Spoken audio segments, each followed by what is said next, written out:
Hello everyone and welcome to Gierok Farms. Today we're in the shop and we are going to be working on the 1066. The main projects for today on my list for this tractor, we are going to do the rest of the service, or like changing oil, fuel filters. We got a coolant leak we can look into, and then we have to send this pump in to get it rebuilt because it was leaking real bad last fall. So starting off here, we're going to get the tractor warmed up, get it outside, and then we'll bring it back in and change that oil after she's been running a little bit. Thank you all for watching. Thanks for tuning in.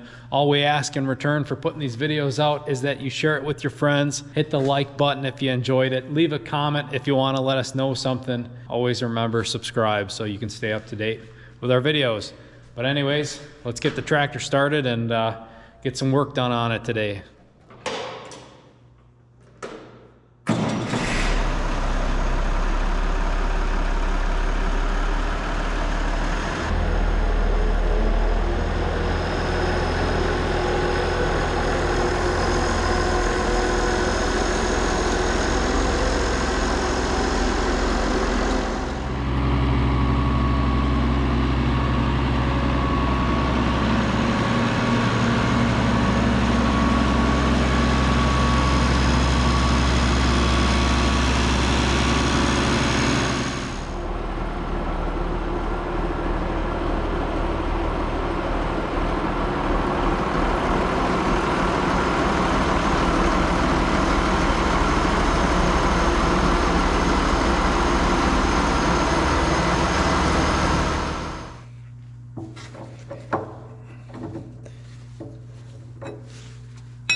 To be honest, it feels a little sacrilegious to put a fuel filter on without pre-filling it with some diesel, you know, and losing that prime in our system. But I ran it here after the oil change to kind of work some oil into the oil filters, and then before I ran it, I turned off our fuel tank to kind of suck some fuel out of our fuel system, being we're going to be taking this injection pump off here, the fuel pump off, and I kind of figured we can put these there for now as a placeholder. When we put the pump back on and go to prime the whole system, we can take them off quick, fill them up, and then use our hand pump on our injection pump there to prime our lines. But it's just a weird feeling putting all this together dry, I guess is a good way to put it. So we got the fuel filters on, we got the oil filters on, so oil and fuel, we're done with that. Air got put in already a week ago after the paint job. Dad threw those in quick. I have a coolant filter as well, so we'll quickly put that on just so I, keep my rhythm of my service here, and then we'll jump back over here to taking this pump off.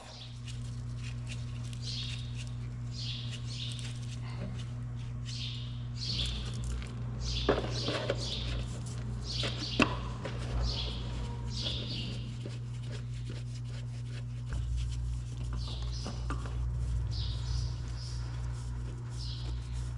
right, we got that coolant filter on and we updated all the hours on the filters. So on the tractor currently we have 6,210 hours, which is awesome. We got a lot of life left in this tractor. We got that updated motor. Dad has told some stories about that in the past videos. So for those of you that don't know that story, go back and check them out. Anyways, happy with the progress here so far this morning. Like I said, we got to get back to this pump here. That's the main project, because taking this off here on the weekend, I want to get this to a mechanic shop right away here, because that could take a week or two, because they're a specially placed that goes through these pumps with a fine-tooth comb, replacing all those small parts and components and O-rings and seals, and then they test it too as well to make sure it's putting out the fuel that it says it is. And I'm sure they got a short warranty as well. So we're going to get to that and keep this 1066 project rolling here.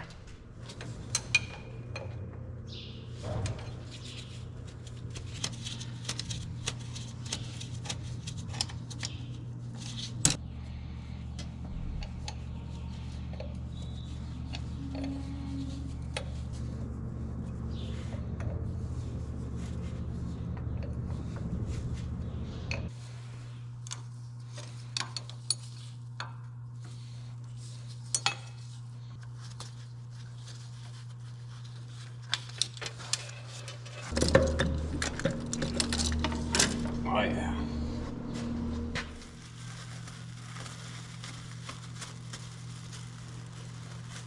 Okay, we got that pump off. It actually wasn't too bad. That was pretty simple. It was maybe about 10-12 lines or so to take off, and then we had 3 bolts holding it on to the housing. We had our rod there for our throttle, you know, our RPM adjustment there, how much flow that pump is pushing. We had that one rubber line too. And we just kind of got that whole pump sealed up and set up here for transport. It's about an hour away, that diesel shop that works on these pumps. And in case we take one of the wives' cars, we don't want to make a mess, and we want it to get up there safe too. We don't want it rolling around the back of a pickup bed or anything like that. You know, the exterior is pretty durable, but we don't need to mess up any of those fittings that are on there. Hopefully those guys are able to clean everything up and save as much as possible. And then we also don't need diesel fuel or oil getting around one of our grocery getters. That definitely wouldn't make my wife happy, and it definitely wouldn't make my mom happy if Dad and her end up taking it up there. Yeah, so that's the plan. We're going to ship that off, and the reason being, talked to a couple different mechanics that have specialized in working on older tractors like the 1066 here, and those guys are pretty mechanically inclined, and they're still like, no, you're better off sending it to a shop that's set up for that and does that repeatedly and is used to those pumps, because apparently there's just a pile of really fine tuning inside those things, little springs and valves and O-rings and just a bunch of tiny components. And they're like, if you get it wrong and it's not tested correctly or set correctly, you don't want that pump running away on you, causing the motor to run away on you. The tractor isn't necessarily going to drive away on you, you know, but you don't want that motor just full out as many RPMs as possible and then wrecking your nice motor here. So, and then it's uncontrollable, you can't shut it down, and there's been motors lost and wrecked because of that. So we're going to take it to the professionals, you know, like we've hinted throughout this whole project. This tractor's staying around, so it's worth doing it right when we're doing it. So that's all set up, good to go there. I'm gonna kind of clean up the other end of the tractor and get that all sealed up so no dust or dirt gets inside of that gear housing there, that driver for this pump. And then we're going to look into the coolant part of the situation, the radiator. I have a pressure tester, so maybe we can pressure test it. If we don't find any major leaks, we can top it off with coolant. And then move on to the rest of the rebuild process here with the tractor.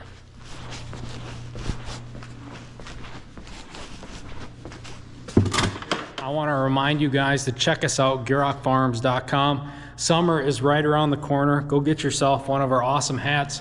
We have multiple colors to choose from. That's GierokFarms.com. We pack the orders ourselves. And huge shout out and thank you to any of you who have purchased anything off the store. We really appreciate it. But that's enough of me bugging you. Let's get back to the tractor.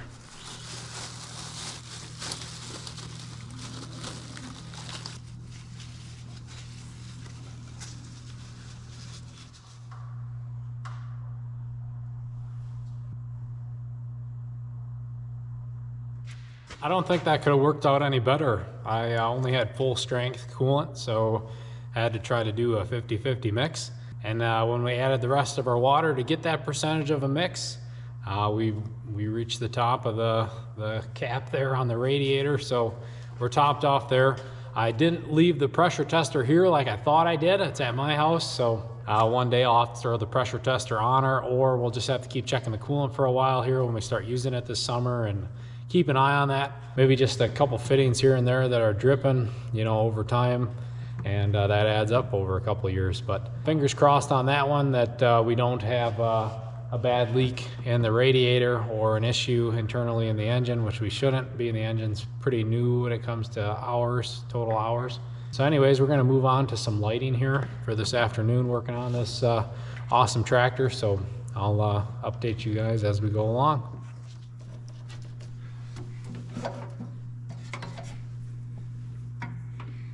Okay, I've been running wire here to the front lights, and I'm about to tap into this lovely mess of wires back here and trying to figure out what's for what. And we'll try to eliminate some and clean this up a little more, but I know for sure that some will be left. And yeah, it'll be for me to figure out later on too, when I have to tear into stuff. But any of the newer wires is my wiring. Something I've seen in the comments, this light switch here, people are asking what the heck that was for even before we started this project. So that fancy dial, the OEM dial that's got all the different light combinations and functions and options on there, was a pretty expensive switch when it did go out, and Dad said the heck with that and just wired up the essential lights. Just put it on a big on-off switch. He must have been doing a bunch of house wiring at the time, or had it laying around from a previous project. So, and it's a switch, so then it's probably rated more than strong enough for a 12-volt system like this. So it works, I guess, huh? But we'll be changing that up. We're gonna try to put everything on separate switches. So like the headlights and the high and low will be on a separate switch. Compared to the fender lights, those will be on a separate one. The light bar in the back, some of our underglow lighting will be on a separate switch, and our hazards on our fenders will be on a separate switch. I still gotta dream up a way or find a hazard switch or a blinker switch to wire all that in, or just see if this guy works, test them out. So yeah, wiring, but that answers that question, why that's there. That's not just for looks, even though some of you might think that. That was purely some farmer ingenuity there. Just get it done, make it happen, put a switch on. By golly, you got a switch in there. So well, we're gonna continue on here and kind of clean up our wiring here and at least get the headlights wired today.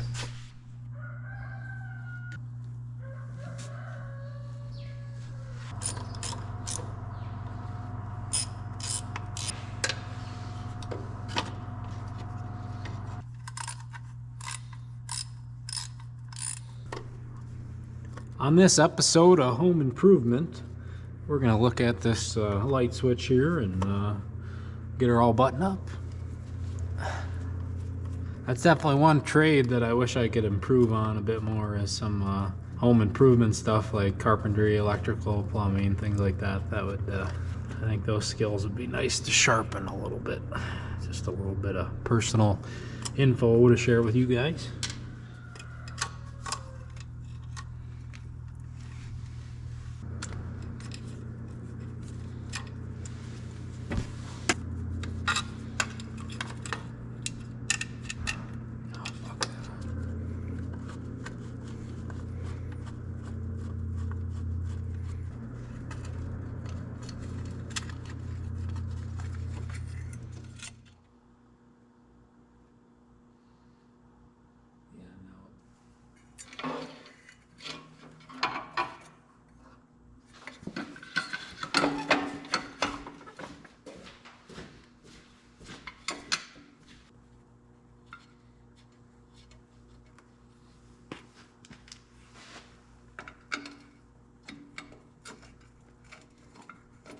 right, I think we have everything wired up. We got high and low beams, so here's for the grand reveal all put together. You guys let me know how I did here when I go hit the switch.